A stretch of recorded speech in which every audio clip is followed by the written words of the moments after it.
A little bit about me. If you've been in a talk before, you've probably seen this slide before. So I started my career in PR. I used to work at the UN, but at the same time, I was a graffiti artist. So as you can imagine, working at the UN during the day and then running with a backpack full of rattling can, you either end up being fired, if not arrested. And that's when I say the graphic design saved my life, bringing together my very talkative Italian genes and also the love for colors, bringing it together in order to create cool stuff that I have the opportunity to do at Adobe. So I do work at Adobe. My role is called evangelist and community advocate because I have two main roles. One is to be on stage and share with you the latest about the big red A, and to create cool content using Adobe Creative Cloud. This is one of the latest example that involves AI because it's part of the topic of today.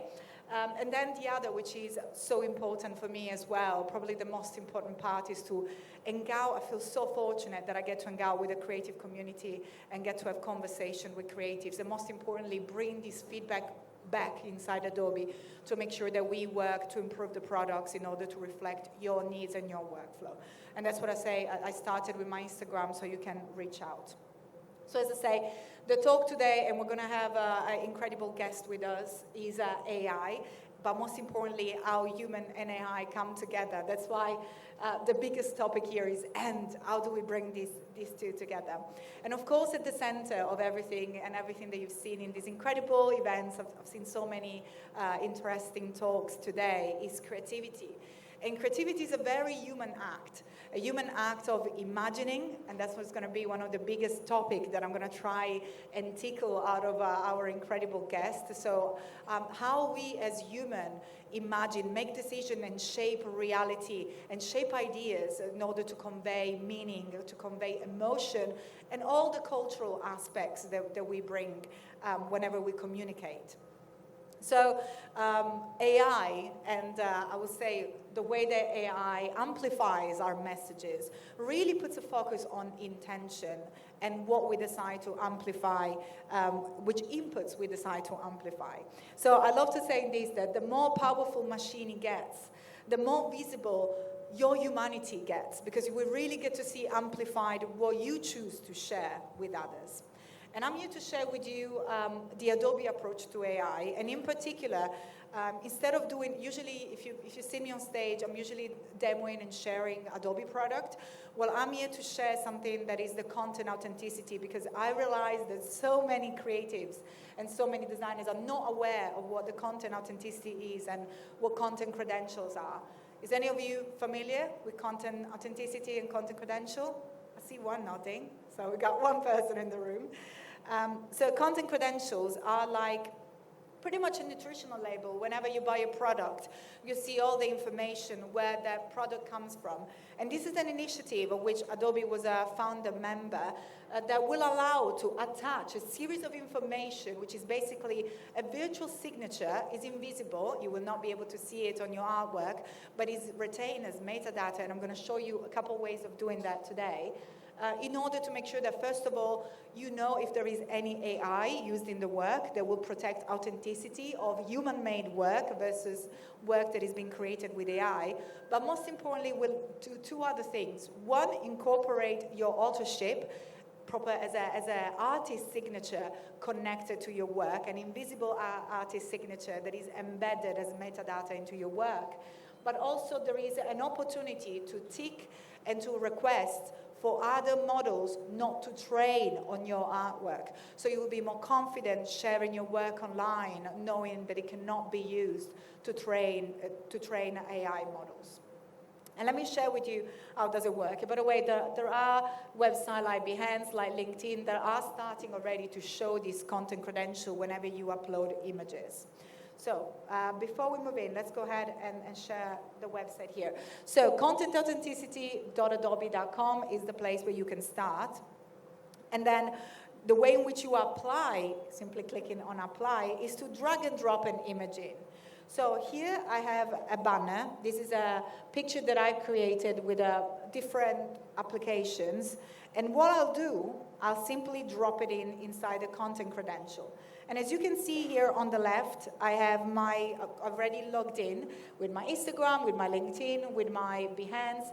But most importantly, at the bottom, I have that little tick that will allow me to request to third-party models not to train or use my content to train any machine learning and model.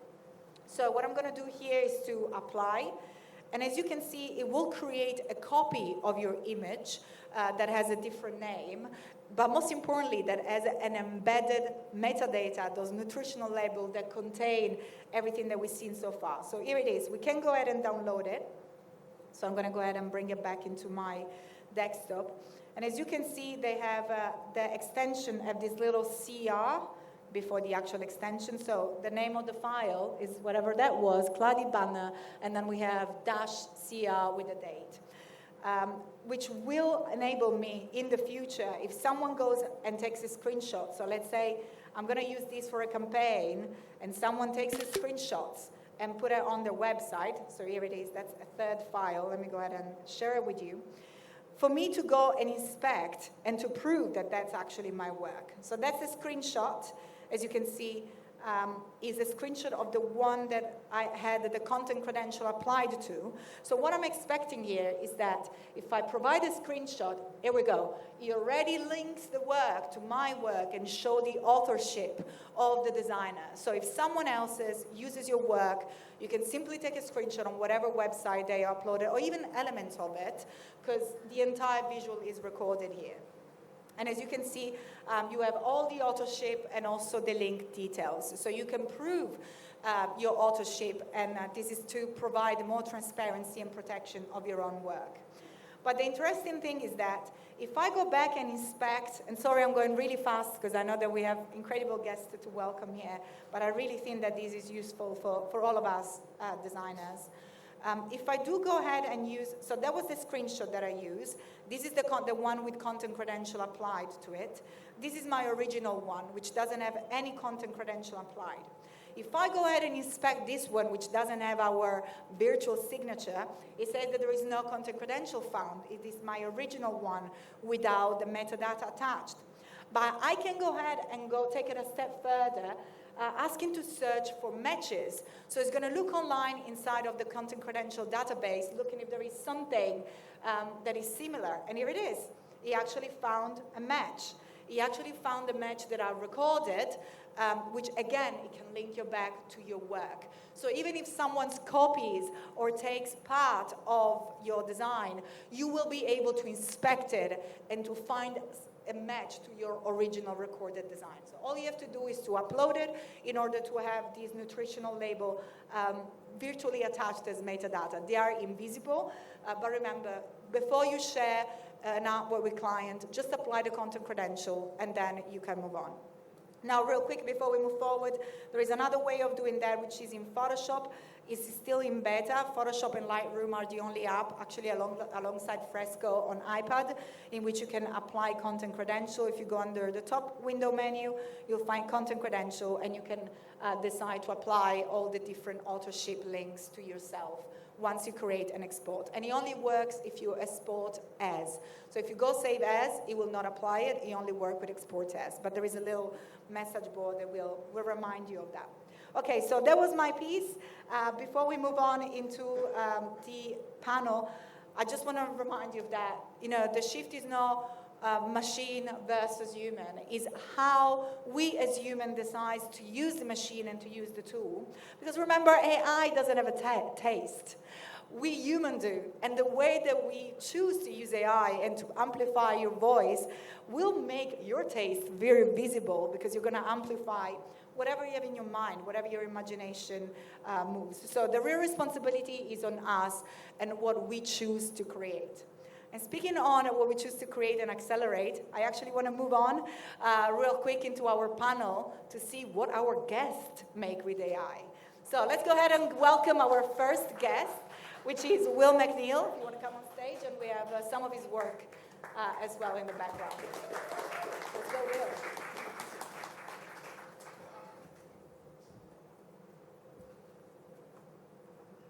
We're going to have a little bit of a chat on how he creates these graphics.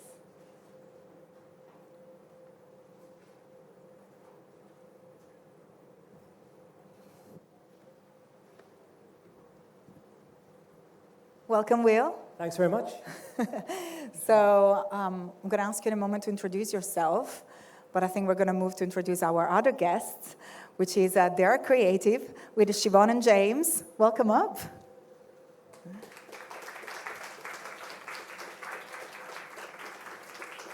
And this is some of the incredible work that you can see. I thought it was nice for you guys, if you don't know them, just to see what they make first. So before we start, I would love for you to introduce yourselves to the crowd, starting from Will.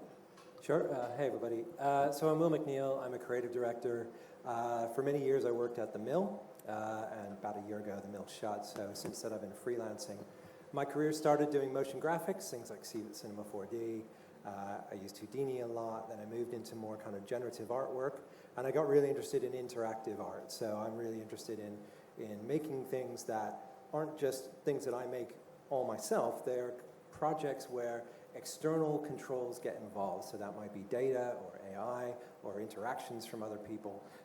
And that's really, to me, the most exciting part of this work is it's no matter how much technology you bring to bear, it's human because you bring human interaction into the piece. Okay, we're already almost nipping into our first question here, but thank you so much, Will. And about you guys, They Are Creative. Hello there. We're Siobhan and James. We are a very small two-person studio based in the southeast of England, and we have been ever evolving. We started out in the big bad world on the streets, taking photographs and filming in traditional methods. Then we've moved into green screen and compositing, and now we are working alongside the green screen and using AI assets to make our creativity go even further. Do you want to say any more on that, please? Hi, everyone. Oh, cranky. It's lovely to be back in Manchester, by the way. I love this city. I love it. We moved down south, and I've not spoken to a friendly northerner in quite some time, so it's lovely to be here. Just to add on from what Siobhan's been saying, we adopted AI at the point where we were using green screen, and it just opened so many doors for us. So basically, from that point, we've been huge advocates for it. For a small team like Siobhan and me, it really opened some doors to working with some great clients and customers, etc. So that's all I've really add on to what Siobhan said. But yeah, we're a small little duo using an array of softwares. But yeah, we'll get onto that later. Yes. Well, thank you so much. And I'm super excited to be able to ask and to learn and for you guys to share part of your process. So when I was introducing the topic, one of the things that for me is very important because it's that, the specific human act of imagining, right? And now that everything is moving so fast and is so makeable, Will, let's start with you. You talk about, your work is fed from data, from results. So the step into making, it becomes quite fast with these new technology improvements. But if we do like a step back to the actual act of imagination, how that work? Does it start with the machine or not? Or what's your process? I mean, I guess as well as being what you call an artist, I also consider myself a creative technologist. So creative technology is really about plugging in different pieces of technology in unique and imaginative ways to make something new. And in my case, it's almost always to tell a story in a new way. So for me, the imagination is how you plug these different things in together.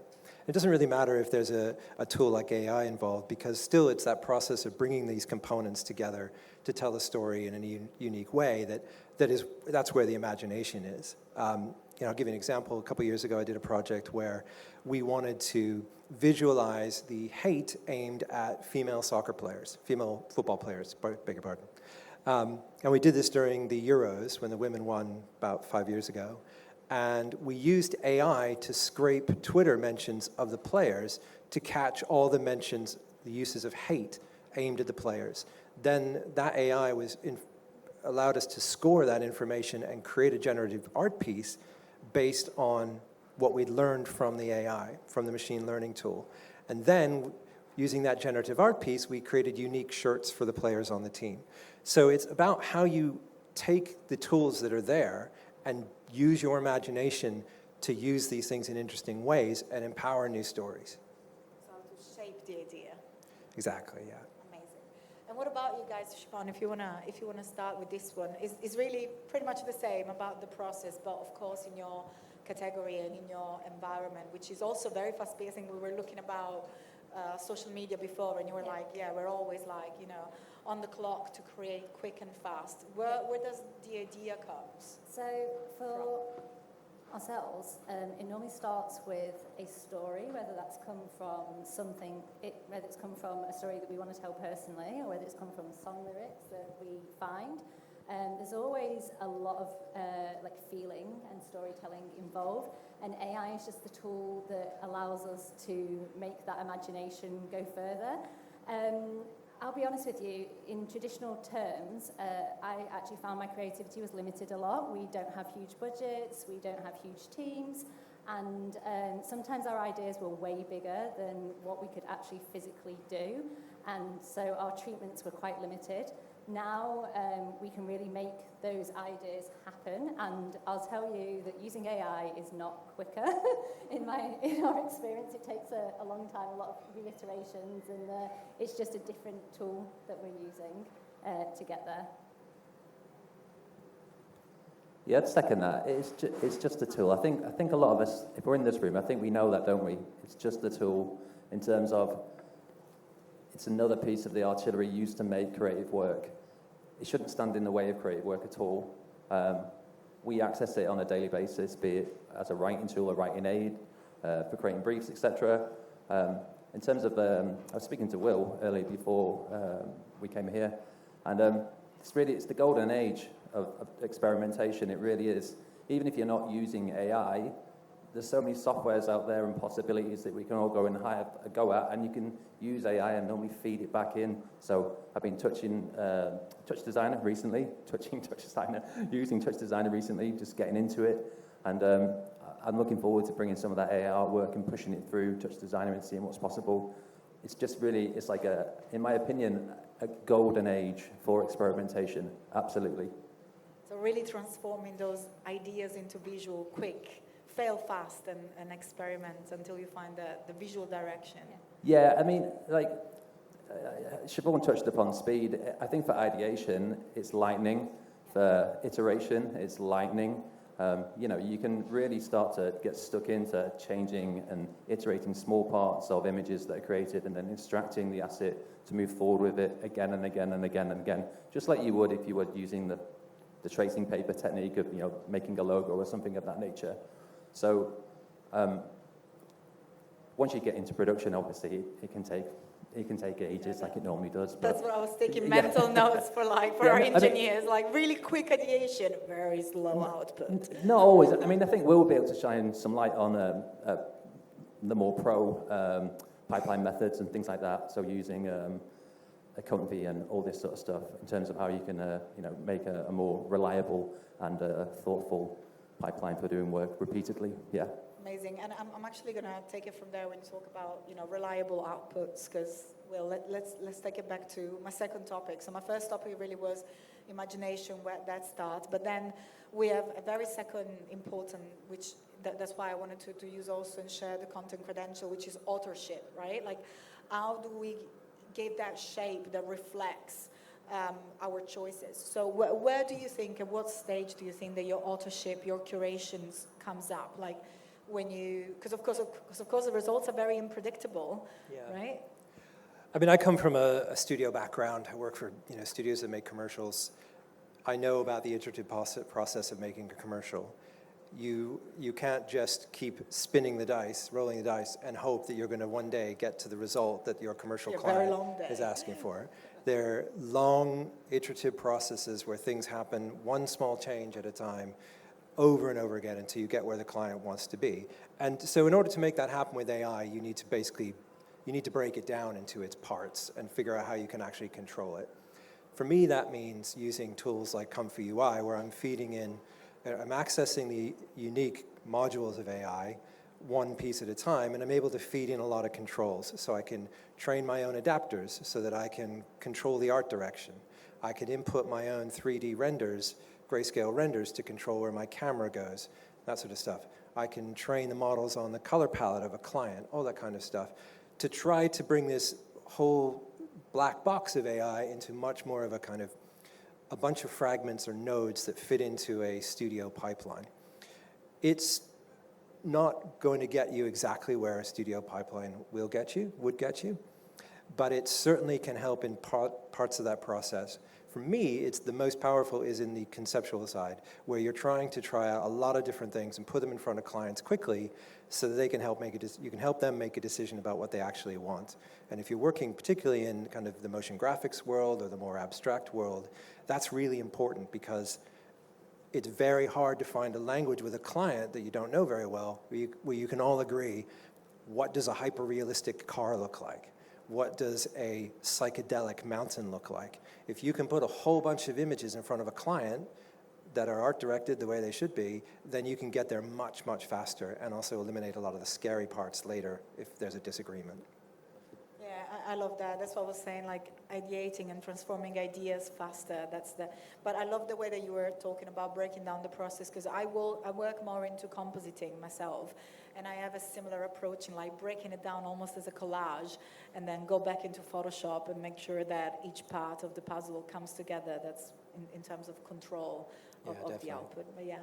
And actually bringing it back to you guys and what you create and in terms of where your auto sheet shows up. And by the way, shameless plug, we're going to have a workshop coming up after this afternoon with their creative in the workshop room. I'm going to remind you at the end as well. Because Will mentioned mood boarding, right? And I feel that there is this opportunity of having very bespoke like never before, because so far mood boarding we're all coming from examples of other work. I think that in the past I used to make like 3-4 mood boards and then trying to get pieces together. Now we can create one with all the different elements in the same. But tell me about yours. Yeah, I mean, it's undeniable that with AI and all of the possibilities of creation, there's absolute chaos off the back of it in terms of, it's mind-boggling. I've created 1,000 images. What do I do with it now? So there's tools such as 5 boards, and they help make sense of it. They really do. You can do the iteration, you can do the arrangement, you can lay everything out, you can make mood boards, etc. Put it all in one space and make some sense of the chaos, because it's a fast tool. You can use it incredibly quickly and generate lots and lots of material. So we need something to make sense of it. So we use it to do timelines. We use it to do like mood boards, etc. It helps us with briefs that we push to clients. That's already been mentioned. It's a really instructive way of delivering the project, because you can give the client what they're going to get. Basically, it's near enough the thing they're going to receive in many ways, apart from it moving. So it's really helped us, and it's helped clients just get on board with the way of thinking, really, so they can see it and go, right, okay, let's move forward with this. That's great. I just add to that, yeah, it's really visual, and we actually create ourselves as characters in those mood boards as well, and we make them move, and we do movement in there, and the technology is getting so good now that the likability is like so close, and it means that we can action things really quickly and get things sort of off the desk, and as James says, it's a really visual place to be. Yeah. Amazing, super interesting. And before we move to the next topic, and actually I'm going to do another little Adobe plug. Guess what? Coming with the Adobe jumper, is the fact that using boards you can actually protect yourself, and that's something else that I really care about, because many people don't know that. We introduced third-party models within the Adobe hood, so you'll be able to experiment with stuff like Gemini or Runway and other third-party models. But if you use it within the Adobe environment, they actually have an agreement with us, and they cannot train on your images, not on your prompt, not on your output. So if you use Gemini in their environment, they will train on your material. But if you use any third-party or partner model under Adobe, your work is protected. The output is not commercially safe unless you use Firefly.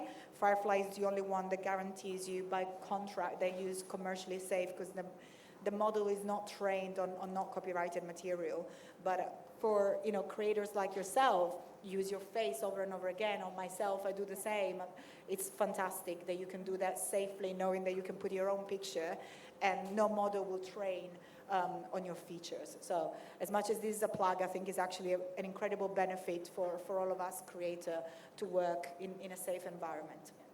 And before switching to the next topic, I kind of wanted to close up this based on everything that you guys said. So we talked about taste and how to get control to make sure that we have this human approach with the authorship. So should we say that it doesn't make sense for you to say that the human is more into the taste and direction and the machine is more into the actual process, or the human is also very important in the process? So I actually think that my taste is coming across even more now. And once upon a time, people used to tell me ideas are very cheap, and I actually think that ideas are what people are going to pay you for in a world of AI. And your taste and your creativity is actually what people want. They're going to come to you because you're the person that does this thing, and AI is what has helped you get there. And that's what we're finding with client work. Our style is starting to really evolve, and it's starting to really come through. Anybody can pick up an AI tool and write a prompt, but not everybody can create the work that gets you paid and gets brands to work with you. And that is ultimately what taste is all about. Yeah, I think, let's think honestly about what a creative director really does in this world of functional art that we make. We're making stuff that's largely for marketing. And what creative directors do, and whether they're inside an agency or in design side, the art side, the creation side, is they make content that works for that brand. And actually, that's quite a difficult thing to do, and it takes a while to get right. And AI hasn't got a chance of getting that right. You are there to be inventive, to tell new stories, but do it in a way that satisfies that brand's needs, their audience, the story they're trying to tell, their values. Those things, those come from us. Those things, and they're hard to get right, and they take a lot of back and forth with a client, but when you get it right, it works. I can't see how a generative art system is going to get that right. You could probably train one too, but for now, I'm pretty confident that that's not going to happen. Yeah, and let's dive in a little bit more into this, which leads me to my third topic, because I really wanted to make sure that we touched on imagination, authorship, and now the uncertainty of the output and the element of surprise. In your work, Will, because it's driven by results and data, there is that element of not control at the end of the output, right? There is that element of surprise and uncertainty in the result. And how do you make sure that it still carries the meaning? Yeah, I think, having worked in a lot of different subfields within this sort of creative technology thing, it's very easy to get sucked into these kind of rather repetitive ways of working, especially if you have to work fast. And I often think back to this, there's this band I really liked growing up called REM. They're kind of the American version of the Smiths, if that's not a sacrilegious thing to say in Manchester. But some people here know the Smiths, right? Okay. All right, good. So their guitarist said many years ago in an interview, he said, as soon as I got good at playing guitar, I stopped and I started playing a different instrument. And for me, this is something I try to remember as long as I'm doing this work, is as soon as you get comfortable, as soon as you get into the place where you're just like, I know exactly how I'm going to do this job, I know exactly the tool set I'm going to use and how I'm going to get there, in my opinion, that's when you start to get in trouble, and that's where you're in danger of repeating yourself or doing something that's boring or ripping somebody off. So what I'd like to do is throw elements of randomness into my work. And that might mean opening something up to data as an input, or some sort of human interaction as an input, and AI as an input. The piece that you saw when I was coming up on stage is actually a real-time interactive AI mirror, effectively. And it uses all kinds of different AI layers to control it, but one of them is just you standing in front of it, moving around like an idiot. And you can create all kinds of cool kind of, real-time images coming off the back of that. First time I did that, I went, my God, this is really fun. And I had no idea it would be. And now we see this technology finding its way into all kinds of different interactive experiences. So just that, what happens if I try this? What happens if I let this bit of tech get involved? That to me is really exciting, and that's where the kind of happy accidents come from. Amazing, so interesting. And I was really, when we received the video, I was like, oh, I was really curious and to see how that works. And speaking with you guys, of course, you have a different approach because you work and produce video for brands. And my question is more like, with the fact that you can generate, and there is so, you were saying your ideas are amplified, or your ideation is even more augmented. Is there any risk to go like off the rail? Or do you have a real clear idea when you're pitching to clients and then you start experimenting and the brief turns into something else? How do you protect that path and how that, process goes? I think fundamentally, whilst we use AI, we're not solely reliant upon it in terms of the delivery that we have.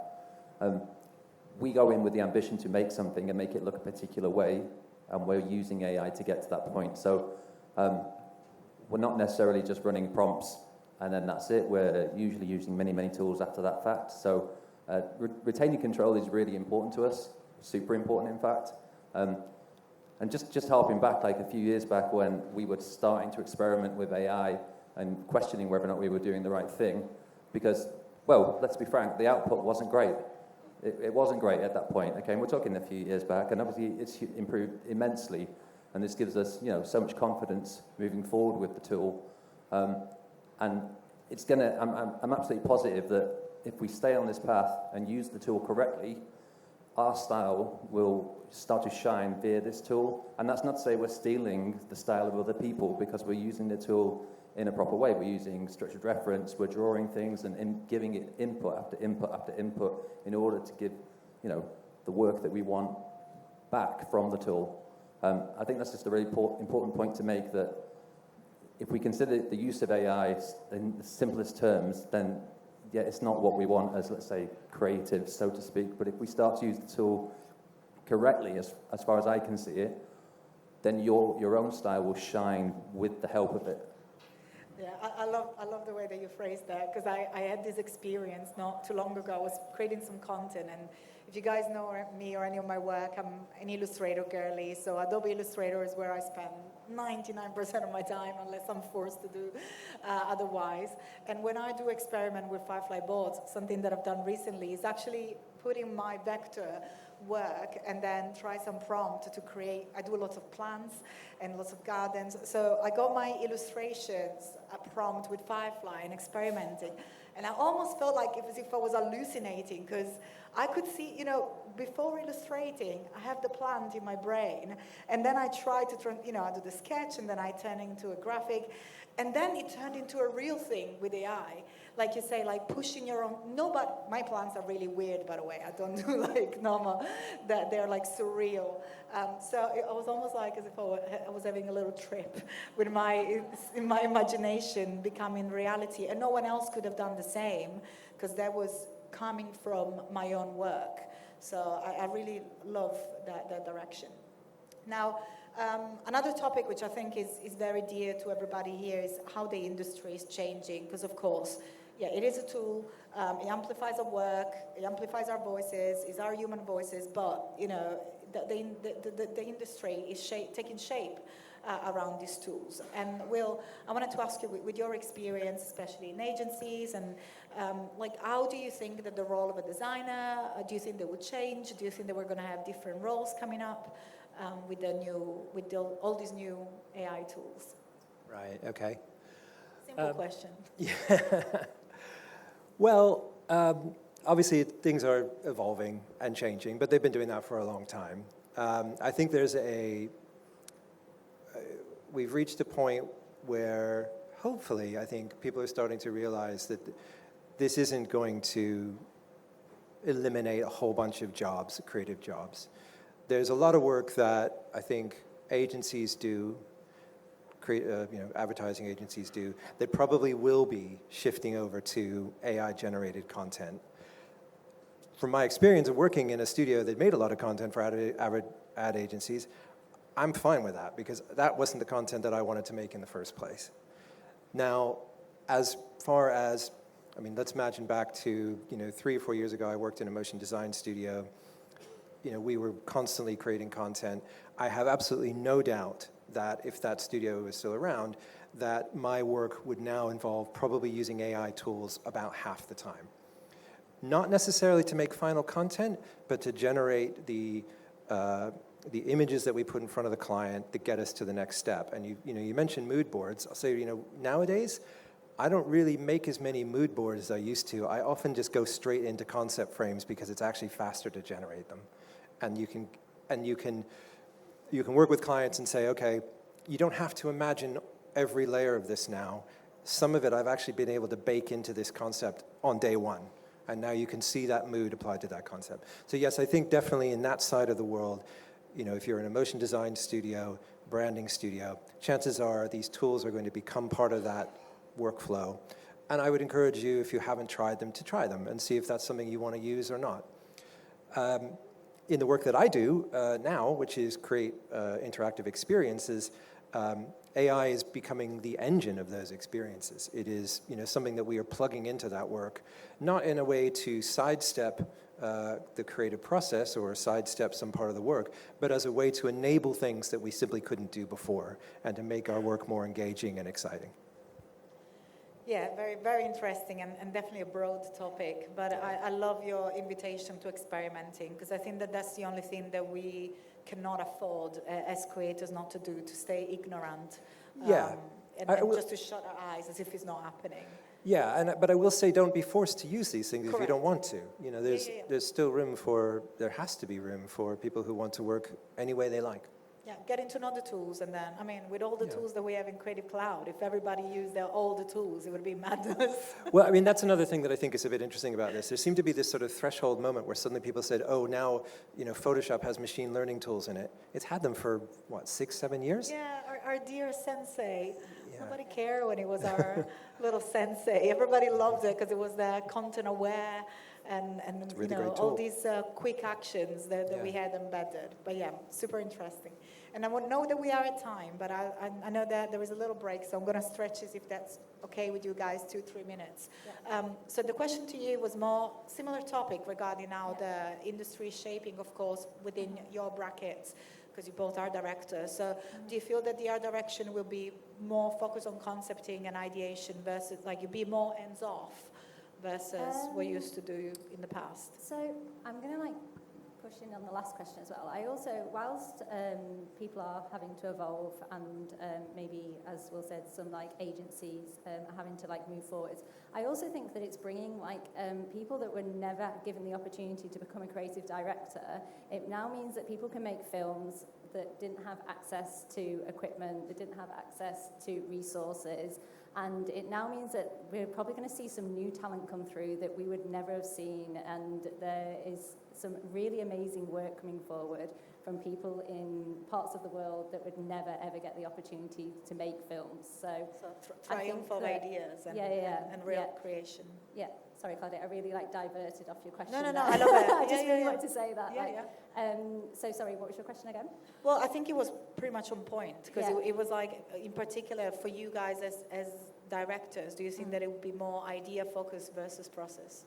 So I think that I think that we're changing the fact that we're not doing physical shoots as much.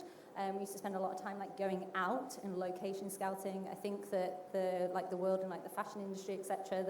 There's no need to spend thousands of pounds going miles for shoots now.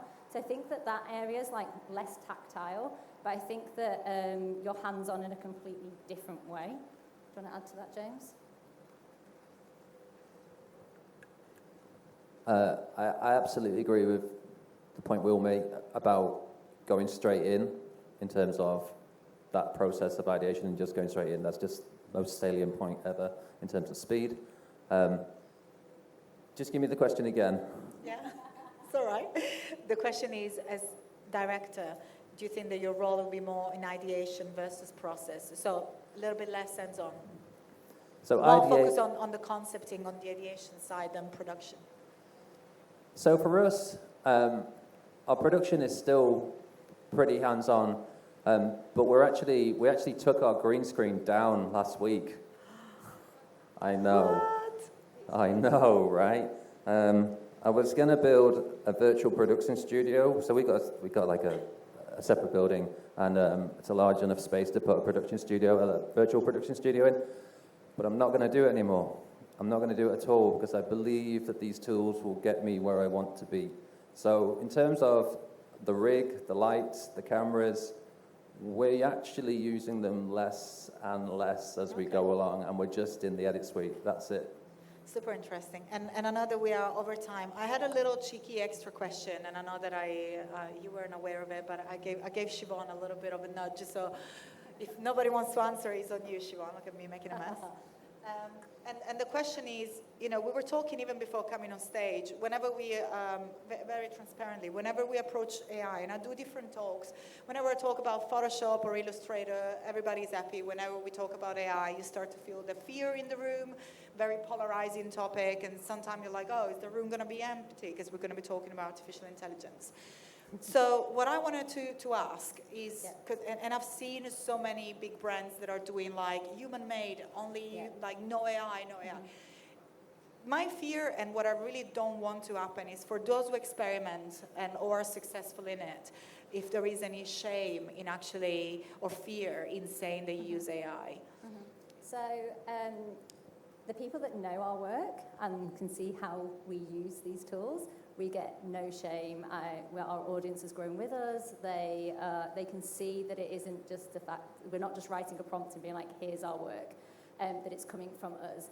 But the general world out there, more on chat sites that will remain nameless, there is a lot of, obviously, words like slops sent your way, and there's a lot of talk that they want. There is that shaming that's going on, and I know some people we have like a community that we're in with Adobe and AI creators, and there is some really heated conversations going into bullying happening in the industry. And but I suppose that's what happens when you decide to take a risk and decide to experiment and use tools that are maybe a bit controversial. And I suppose there's a lot of talk. We're always really open to having those talks with creative professionals about how they see that the AI could actually be valuable to them and not work against them, and definitely not replace you. It's just change. This happens time after time after time. It's just change. And it's the hardest thing for humans to adapt to. Always has been, always will be. But we've already referenced Photoshop and the introductions of technology there. If you think about virtual reality and when that came in, there's countless technologies we can think of that when they arrived we went, oh, not for me, God. But after time, and don't get me wrong, the controversies around some of the models in AI, of course, we respect those thoughts in terms of how they were trained. Of course we do. We've already mentioned Firefly, how that's been trained and it's commercially safe, etc. There are other models out there that are commercially safe. You can find them on the web. It's not to say that they're all evil, but the technology isn't inherently evil. This is the point I'm trying to make. How we use it is up to us, fundamentally, right? I love that you're tying it to my initial slides. Love that. What a perfect circle moment. Will, do you have an opinion on that? I do. I have a very strong opinion, which is that, you mentioned this at the beginning, that creativity is human energy. It is a process of using our minds, our evolved minds. You think back to where creativity comes from. It's problem solving. It's how we survive, is by being inventive, solving problems. And in this kind of civilized world that we live in, or semi-civilized world that we live in, it's about reflecting our interpretation of the world back out to our audience. That is why we do this. That is why I do this. You're speaking to an audience. You're communicating with them. You can do that any way you want, and you will know if you've done that genuinely or if you've done that in a way that you should be ashamed of. That's up to you. For me, I would never sit down and use one of these tools just to make something boring, to copy somebody. I'm only interested in using these tools to express myself and to communicate with people. And if you do that, there's no shame in that. Yeah, and that's why one of my closing slides said, the more powerful the machine, the more visible your humanity. because you will amplify your choices. Absolutely. And before we close, I just really want to put an accent on what you guys mentioned. Thank you, Siobhan. The word community. If you do have or feel, because I felt it myself, you know, I get to talk a lot about AI and I expose myself a lot. But if you do feel any shame or any fear, make sure to connect. We have a community at Adobe. That's my little handle there on Instagram. You can always message me. I can connect you with other people. So make sure to find, we have, you know, as creatives, we really, when we come together, it's really magical, the atmosphere in the room. So make sure to connect with the people that came here and feel free anytime to send me a DM.